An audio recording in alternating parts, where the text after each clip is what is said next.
RRB ALP का exam बहुत नज़दीक आ चुका है, जिसमें से बहुत सारे स्टूडेंट ऐसे हैं जो बहुत डरे हुए हैं और उनको बार बार फियर ऑफ फेलियर का डर लग रहा है। तो उनके लिए मैं एक लाइन बोलूंगा, इसी मोटिवेशन के साथ वीडियो की शुरुआत करने वाला हूं। वक्त से लड़के जो नसीब बदल दे, वक्त से लड़के जो नसीब बदल दे, इंसान वही जो अपनी तकदीर बदल दे। वक्त से लड़के नसीब बदल दे, इंसान वही जो अपनी तकदीर बदल दे। कल क्या होगा कभी मत सोचना, कल क्या होगा कभी मत सोचना, क्या पता कल वक्त खुद ही अपनी तस्वीर बदल दे। तो कल के बारे में सोच के आपको आज परेशान नहीं होना है, सारी चीजें मैं आज वीडियो में डिस्कस कर देता हूं। सबसे बड़ी बात, मॉक टेस्ट में आपके 30 से 40 नंबर ही आ रहे हैं और क्या करें। और इस कंडीशन में आप बहुत ज़्यादा परेशान है कि मेरा सिलेक्शन होगा या नहीं होगा। फियर ऑफ फेलियर देख रहे हैं, बहुत ज़्यादा डर लग रहा है, फियर ऑफ फेलियर का डर लग रहा है कि माँ बाप क्या बोलेंगे, सगे संबंधी क्या बोलेंगे। उसके बाद से मतलब मेरी गर्लफ्रेंड जो बहुत परेशान कर रही है, वो शादी करे किसी और से कर लेंगे, वो क्या सोचेगी। बहुत सारी चीज़ें लाइफ में एकदम परेशान किए रहते हैं। तो देखिए, ये आपके साथ नहीं है, सबके साथ है। फियर ऑफ फेलियर सबके साथ लगता है। जब तक आपका सिलेक्शन नहीं हो जाएगा तब तक ये चीज़ आपको परेशान करने वाली है। तो इस चीज़ को तो बारे में आपको नहीं सोचना है यार, क्या होगा क्या नहीं होगा, ये सब चीज़ें सोचने की अब टाइम नहीं है। अब टाइम बस यही है कि मोटिवेट रहिए, सेल्फ मोटिवेशन के साथ रहिए। रेगुलर आपके लिए मैं आपके साथ रहता हूँ, तो मोटिवेशन आपको बना रहना चाहिए। किसी भी कंडीशन में आपको डीमोटिवेट नहीं रहना है। कभी भी ये नहीं सोचना होगा या नहीं होगा, क्या होगा बाद में खत्म। आपने अभी तक पढ़ाई किया है तो निश्चित तौर पर आपका सिलेक्शन होगा। लेकिन हम बात कर रहे हैं कि जिनके भी 30 से 40 नंबर आ रहे हैं उनको अब क्या करना है। तो देखो, अगर 30 से 40 नंबर आपके आ रहे हैं ना, तो कहने का मतलब हड़बड़ा जाओगे तो वैसे भी कुछ कर नहीं पाओगे। बातों को समझो। अगर आपके तुम्हारे नंबर अभी भी बहुत कम आ रहे हैं, 30 से 40 के आसपास ही आ रहे हैं, तो अगर तुम बहुत ज़्यादा हड़बड़ा भी जाओगे, बहुत ज़्यादा परेशान भी रहोगे, पता चलेगा डिप्रेशन में जा रहे हो या कुछ ऐसी हरकतें कर रहे हो जो तुम्हारे दिमाग के लिए कमज़ोर कर रही हैं। लड़के बहुत सारी गलती करते हैं ना, जवानी की उम्र में बहुत सारी गलती करते रहते, जब उनको हमेशा एक ही चीज़ लगता है कि स्ट्रेस को दूर करने का वही एक तरीका है। समझ रहे हो ना, जिस तरीके की बात कर रहा हूँ वो तरीका बहुत ख़राब होता है। कभी भी एग्जाम टाइम में सब नहीं करना चाहिए। तो आदमी स्ट्रेस में चला जाता है और स्ट्रेस में जाके करता क्या है कि बहुत सारी ऐसी गलती करने लगता है कि फर्जी में, जिसका कोई कनेक्शन ही नहीं। अगर 30 से 40 नंबर आ रहे हैं तो स्वाभाविक सी बात है भाई, आपको पढ़ने की ज़रूरत है। अगर आप अभी भी वो सारी गलतियाँ कर रहे हैं तो जिसकी वजह से आप परेशान रहने वाले। लेकिन मैं क्या बोल रहा हूँ कि आपको जो मैं कहूँगा वो ध्यान से सुनिए। जो चीज़ मैं बोलता हूँ ना एकदम जेन्युइन चीज़ बोलता हूँ, जो चीज़ मैं प्रॉपर फील करता हूँ वही आपके लिए बताता हूँ। ऐसा नहीं कि हवाबाजी में आके तुक्का से बजा दूंगा कि नहीं 30 से 40 आ रहा है और इस तरीके से कर दो सिलेक्शन हो जाएगा। मैं एकदम जेन्युइन चीज़ें बताता हूँ आप लोगों के साथ, और आप भी मेरे साथ सपोर्ट में करते होंगे कि जेन्युइन चीज़ मैं बताता हूँ। तो लाइक भी करते रहिएगा और चैनल को सब्सक्राइब तो जी बिल्कुल करते रहिएगा। तो 30 से 40 नंबर आ रहे हैं तो इस कंडीशन में पहली बात, सबसे बड़ी बात कि आपको परेशान नहीं रहना। मेरी बात मानिए, आपको इस समय परेशान होने की बिल्कुल ज़रूरत नहीं है। एकदम आप सकुशल रहिए, आराम से रहिए, मेडिटेशन किया करिए। ना हो तो थोड़ा सा 10-20 मिनट कभी टाइम मिले तो दौड़ भी लिया करिए। तो इससे बॉडी वार्म अप रहे, माइंड हमारा अच्छा रहना चाहिए। ठीक, अब होने सिलेक्शन होगा कैसे वो सारी चीज़ें बता रहा हूँ कि आपको जो जो टॉपिक मैं आज बता रहा हूँ ना, बस उन टॉपिक को पढ़ना है। परेशान तो बिल्कुल नहीं रहना है। ठीक, अब परेशान रहने की जरूरत नहीं। अगर आप परेशान हो गए ना, तुम ही लोग तो परेशान हो, सिलेक्शन नहीं होगा भाई।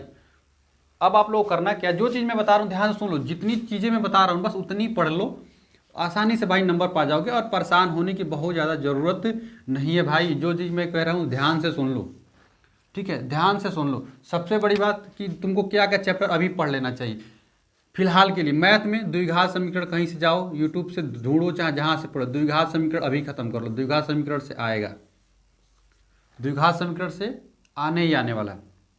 उसके बाद से आप लोग को करना क्या, द्विघात समीकरण जब आप लोगों से अच्छे से खत्म कर लेना, उसके बाद से तुम लोग को करना क्या है कि वर्क एंड टाइम के सवाल जो है थोड़ा सा पढ़ लेना। वर्क एंड टाइम से सवाल आने ही आने हैं। ठीक, जो चीज़ बता रहा हूँ अब उतना ही पढ़ाना है। और देखो, द्विघात समीकरण के कितने सवाल लगाने हैं, मान लो 20 क्वेश्चन आप लोग लगा दीजिए। टाइम एंड वर्क के भी 20 क्वेश्चन लगा लीजिए। ज़्यादा के चक्कर में मत पड़िए। पर डे अगर 20-20 क्वेश्चन लगाते रहेंगे ना, जो जो चीज़ें बता रहा हूँ, पर डे आप 20 क्वेश्चन कोशिश करिए लगाने का।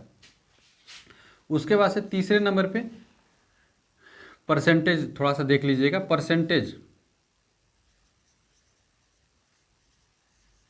परसेंटेज चैप्टर को ख़त्म कर लीजिएगा। ठीक है, परसेंटेज चैप्टर को ख़त्म करने के बाद से उसके बाद से नंबर सिस्टम को ख़त्म कर लीजिए। नंबर सिस्टम थोड़ा सा इंपॉर्टेंट है, इसीलिए बार बार मैं बोलता हूँ। इसको द्विघात समीकरण बहुत इंपॉर्टेंट है, इसको आप तो ख़त्म कर लीजिएगा। उसके बाद से चौथे पांचवा देखिएगा। देखिए, मैं ज़्यादा चैप्टर नहीं बार नाम बोल रहा हूँ, जितने जितना बोल दे रहे हैं बस उतने आपको पढ़ लेना है। उसके बाद से CI SI तो आप लोग जानते होंगे, CI एंड SI। उसके बाद से आप लोग छठा रेलगाड़ी वाले सवाल थोड़ा लगा लीजिएगा, रेल गाड़ी वाले थोड़ा सा इंपॉर्टेंट जो स्पीड चाहिए इसको लगा लीजिएगा, ठीक है। रेलगाड़ी वाले सवालों को लगा लीजिएगा। और 7वें number mensuration 2D and 3D, mensuration 2D और 3D पढ़ लोगे ना भाई, मैं गारंटी लेता हूँ कि इतने में से ही तुम्हारे नंबर बढ़ जाएंगे, ठीक ठाक बढ़ जाएंगे। 7 चैप्टर में बताया हूँ मैथ के, इन्हीं 7 चैप्टरों को आप लोग पढ़ लोगे ना तो अच्छा स्कोर करने लगोगे। अच्छा स्कोर का क्या मतलब है कि अगर 30-35 है, अगर यहाँ से 5-5 नंबर और बढ़ा लोगे तो देखो हार्ड शिफ्ट भी तो आएगा यार। अगर मान ली तुम्हारे शिफ्ट में हार्ड आ गया तो स्वाभाविक सी बात है फायदा हो गया, समझ रहे हो। तो ये मैथ में ही सारी चीज़ों को खत्म कर लो। रीजनिंग की मैं बात कर लूँ तो रीजनिंग में आपको कौन कौन से चैप्टर खत्म करने हैं। ब्लड रिलेशन खत्म कर देना है, कहीं से पढ़ लेना। ब्लड देखो जो मैं बता रहा हूँ बस उतना ही करना, ज़्यादा आप करने की जरूरत नहीं है। ब्लड रिलेशन खत्म कर लेना, फिर डायरेक्शन खत्म कर लेना, इनइक्वालिटी पढ़ लेना, कहीं से इनइक्वालिटी खत्म कर देना, ठीक है। उसके बाद से बेन आरेख तो तुमको पता ही होगा, कोडिंग डिकोडिंग भी समझ में आती होगी, ये सब चीज़ें बहुत ज़्यादा पढ़ रही है, सब तुम बेसिक से ही पढ़ रहे होगे। उसके बाद से ब्लड रिलेशन और कैलेंडर पढ़ लेना, कैलेंडर इंपॉर्टेंट है। कैलेंडर के बाद क्लॉक भी इंपॉर्टेंट है, कैलेंडर और क्लॉक खत्म कर लेना। डॉइस भी पढ़ लेना, ठीक है। और सीटिंग अरेंजमेंट, ठीक है। सीटिंग अरेंजमेंट खत्म करके रैंकिंग, बस रैंकिंग। ये देखो 3, 3, 6 और 7 चैप्टर इसमें बता दिया। इन 7 चैप्टरों को अगर पढ़ लेते हो तो इसमें भी तुम्हारे नंबर अच्छे खासे बढ़ेंगे। और 30 से 40 नंबर बहुत उस क्राइटेरिया में, बस तुम जितने सारे चैप्टरों को पढ़ोगे ना निश्चित तौर पर तुम्हारा सिलेक्शन आगे तरफ हो जाएगा। परेशान नहीं रहना, लेकिन लास्ट में बोल रहा हूँ कभी भी आपको डिमोटिवेट नहीं रहना भाई। मेरी बात मानो, मुझे गाली देना होगा एग्जाम के बाद दे देना, जो सारी चीज़ें बता रहा हूँ नहीं अगर आता है तो, लेकिन उस समय तक मुझ पर भरोसा रखो। जो चैप्टर मैं बता रहा हूँ उन सारे चैप्टरों को पढ़ो, निश्चित तौर पर आपका सिलेक्शन होगा। उसके बाद से हम साइंस के बारे में थोड़ा सा आप लोगों से बता दूं फटाफट। उसके बाद से इस जो चीज़ में मैंने आपको उसके लिए बताया था करंट अफेयर की, लोग सारी चीज़ें पढ़ लेंगे। साइंस इंपॉर्टेंट है, साइंस में बता देता हूँ आप लोगों को क्या क्या करना है। साइंस में देखिए इस समय आप लोगों को देखिए जो सारी चीज़ें बता रहा हूँ उसको बस गो थ्रू हो जाइए, कि बहुत परेशान रहने की जरूरत नहीं। उसके बाद साइंस में देखेंगे, साइंस में प्रकाश पढ़ लीजिएगा, प्रकाश इंपॉर्टेंट है, प्रकाश आएगा, ठीक है। उसके बाद ध्वनि इंपॉर्टेंट है, ध्वनि आने ही आने वाला, ध्वनि के चैप्टर कुछ क्वेश्चन पढ़ लीजिए। उसके बाद से चुंबकत्व आपको पढ़ लेना है और विद्युत, ये भर भर के सवाल आएंगे चुंबक और विद्युत से। बस ये 4 फिजिक्स में इन 4 चैप्टरों को पढ़ लो, काम हो जाएगा तुम्हारा। उसके बाद से केमिस्ट्री में आवर्त सारणी पढ़ लो और अम्ल क्षार एवं लवण और एक परमाणु संरचना,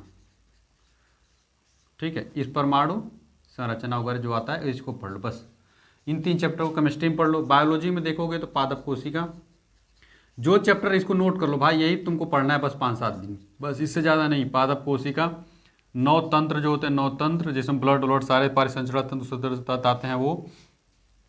उसके बाद से पादप कोशिका बाद से रोग आप पढ़ लीजिए, कौन से रोग कौन से किससे हो जाता है। बोलो जैसे कि होता है ना इटाई रोग किससे हो जाता है, मिनी माता रोग किससे हो जाता है, ये सारी चीज़ें होती हैं। और कौन से किस में कौन कौन से अम्ल आते हैं, जैसे टार्टरिक अम्ल, साइट्रिक अम्ल, जैविक अम्ल किस में आते हैं, इस सारी चीज़ों को आप लोग पढ़ लीजिएगा। और एक और आता है सत्य और असत्य फल, ये इंपॉर्टेंट है, सत्य या असत्य फल।